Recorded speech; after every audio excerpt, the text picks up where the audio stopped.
Hello everyone, in today's video we are going to know everything about your upcoming physics exam. So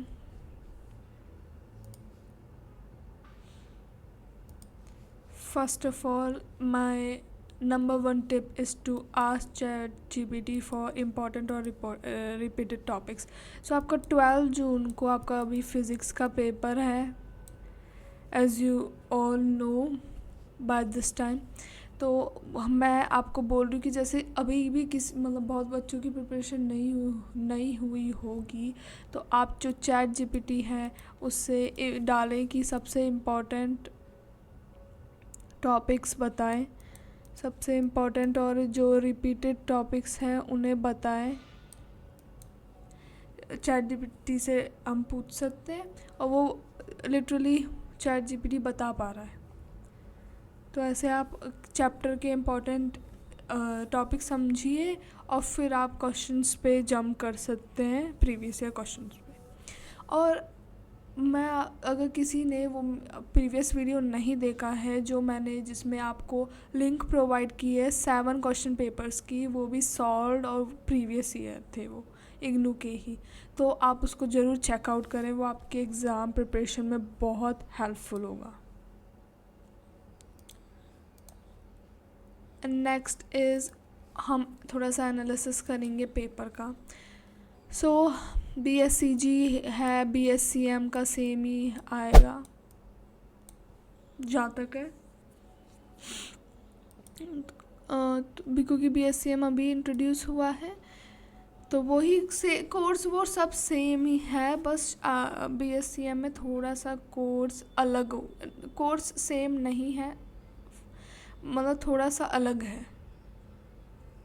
ठीक है, course थोड़ा सा BSCG से different है और कह सकते कम है. तो उस पर भी मैं एक वीडियो बना दूंगी कि BSCG और BSCM में डिफरेंस क्या है. अभी के लिए हम देखते हैं पेपर को. BPHCT 131 मैकेनिक्स का होगा आपका 12 जून को. 2 आवर्स मिलते हैं और 50 मार्क्स का होता है. 3 आवर्स नहीं मिलते हैं, बहुत बच्चों को ये कन्फ्यूजन रहती है. फिर एग्ज़ाम डे में और मतलब एग्ज़ाम डे में पता चलता है जब वो एग्ज़ाम दे रहे होते हैं कि 3 आवर्स का नहीं 2 आवर्स का होता है. तो 2 आवर्स का है पेपर, 3 आवर्स का नहीं है. जबकि आपकी जो डेट शीट आई है सब जगह 3 आवर्स ही मेंशन है, बट वो गलत है. और 50 मार्क्स का होता है. 5 क्वेश्चंस, चलो अभी उसे रहने देते हैं.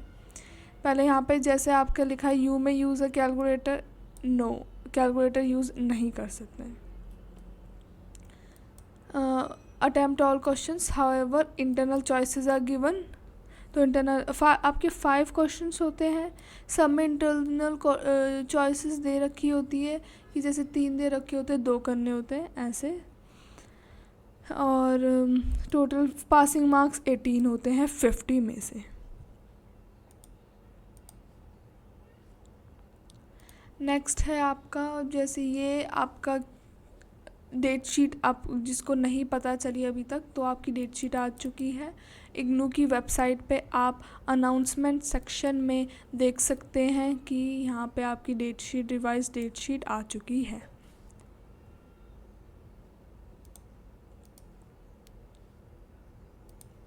Now how to access hall ticket. आपकी कल परसों रात को आपकी हॉल टिकट आई थी और उसको आप कैसे एक्सेस करते हैं तो आप कर सकते हैं. तो आप समर्थ इग्नू पोर्टल पे जाएंगे. इस पोर्टल पे जाके आपका ऐसे खुलेगा.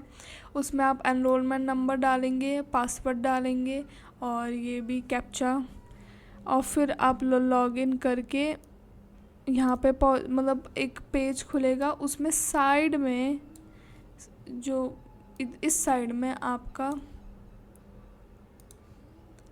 दिस साइड, यहाँ पे आपके जो मेन्यू होगा मतलब उसमें आपका लिखा होगा एग्ज़ामिनेशन ऑप्शन, उसको क्लिक करना है और वहाँ पे हॉल एडमिट कार्ड लिखा होगा, फिर उसे खोलना है. And this is how you are going to access your hall admit card. Next है अगर डॉक्यूमेंट्स आपकी कौन से एग्ज़ाम डे में आपको ज़रूरत होगी कौन से डॉक्यूमेंट्स की, तो आपको हॉल एडमिट कार्ड, जैसे मैंने आपको बताया कि आप कैसे एक्सेस कर सकते हैं, आधार कार्ड और अपना जो आपका आईडी कार्ड है वो आप डाउनलोड कर सकते हैं।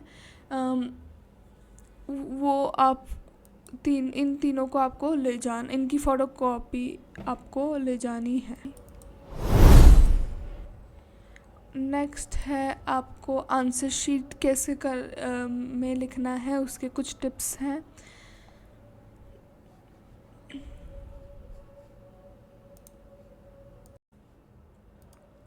पहले हम यहाँ पे सारी टिप्स पढ़ लेते हैं। अंडरस्टैंड द क्वेश्चन को ध्यान से पढ़ें और जो पूछा है वो ही लिखें। राइट नीटली एंड क्लियरली, बिल्कुल साफ़ सुथरा और बहुत अच्छी तरीके से प्रेजेंट करना है। This is the key point. Okay, मतलब बहुत इम्पॉर्टेंट है ये, साफ़ सुथरा आपको लिखना है। अंडरलाइन की टर्म्स, तो वो अभी मैं आपको आंसर शीट दिखाऊंगी, so don't worry. Use headings and सब हेडिंग्स, इंक्लूड डायग्राम्स और एग्जांपल्स जहाँ पे भी नेसेसरी हैं और दे रखे हैं। स्टिक टू वर्ड लिमिट जितनी दे रखी है वो उतनी लिखें, ये नॉट टू लिटिल और टू मच।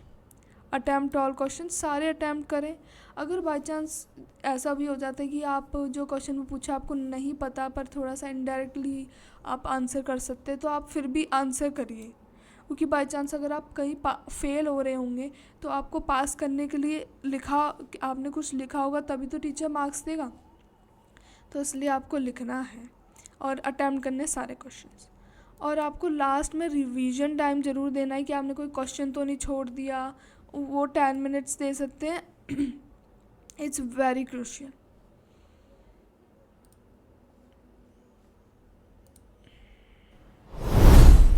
सो ये आंसर शीट जो है ये दिसंबर 2020 की है। तो आप ऐसे एक मार्जिन बना सकते हैं, या तो मार्जिन नहीं तो आपका जो लेफ़्ट हैंड साइड है उसमें आप एक बॉक्स बना सकते हैं जहाँ पे आप रफ वर्क कर सकते हैं, या तो आप पेज आंसर शीट के लास्ट में कर लें, या तो आप ऐसे साइड में बॉक्स बना लें। मार्जिन मतलब ये कंपलसरी नहीं है, पर आप देखें कि आप मतलब कैसे आप और अच्छे तरीके से प्रेजेंट कर सकते हैं। हाँ, और हर क्वेश्चन आंसर के बाद आप एक लाइन ज़रूर खींचें, जिससे कि टीचर को पता चलता है कि हाँ यहाँ पे आंसर ख़त्म हो गया है। और जैसे आप यहाँ पे देख सकते हैं इम्पॉर्टेंट जो की वर्ड्स हैं उनको अंडरलाइन किया है। एग्जाम्पल्स हो सके तो जितना हो सके दीजिए हर क्वेश्चन आंसर के बाद लाइन, और मतलब एक सिस्टमेटिक ऑर्डर में करें। ऐसे नहीं कि आपने क्वेश्चन फर्स्ट के 6 पार्ट्स तो यहाँ पे कर लिए, एक पार्ट बाद में कर लिया, मतलब एक ऑर्डर फॉलो करें। टीचर को इजीली चेक करने में मतलब कोई डिफ़िकल्टी नहीं आएगी। और जैसे कि आप काट रहे हैं तो उसे पेंसिल से काटें, पेन से बहुत ज़्यादा मतलब कर देते हैं ना, वो ना करें, बिल्कुल नीटली पेंसिल से काटें। आंसर में ऐसे बॉक्स भी बना सकते हैं जिससे हाईलाइट हो आंसर, ठीक है। और ये डायग्राम, फ्री बॉडी डायग्राम्स, ये तो बहुत इम्पोर्टेंट है, ये ज़रूर आते हैं।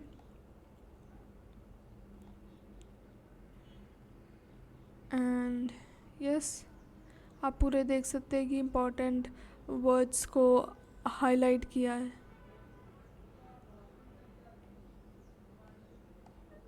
ये जैसे पेंसिल से ऐसे एक कट, 2-3 कट मार दीजिए बस।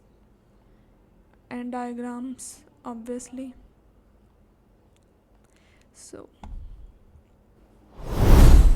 So that's it for this video. Thanks for watching.